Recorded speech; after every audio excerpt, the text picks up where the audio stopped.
கொடுவையில தென்னங்கல் வேணும் அம்மா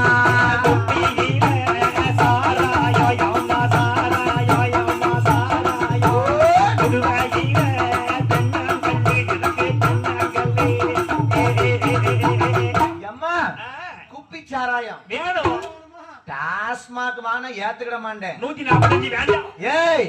எனக்கு குடுவையில தென்னங்கல் வேணும் அப்படியா வப்பீலா தென்னங்கல் வேணுமோ ஆமா ஆமா பனங்கல் வேண்டாமோ அது வேண்டாம் நல்லா இருக்கும் குப்பிச்சாராயம் குடுவையில தென்னங்கல் வேணும் சரிடா அம்மா என்ன வருஷத்துக்கு ஒரு மரந்த மொட்டை கோபுரம் மொட்டை முனி பாண்டிய மன்னன் கோபுரத்தை கட்ட விடாம பாண்டி முனிக்கு இன்னும் என்ன வேணும் தெரியுமா அம்மா எனக்கு வெள்ளை சாவல் ரத்தம் வேணும் அம்மா முயலுக்கு வேணும் அம்மா முயலுக்கு வேணும் அம்மா பாருங்கம்மா நீங்க ஒரு கொலவை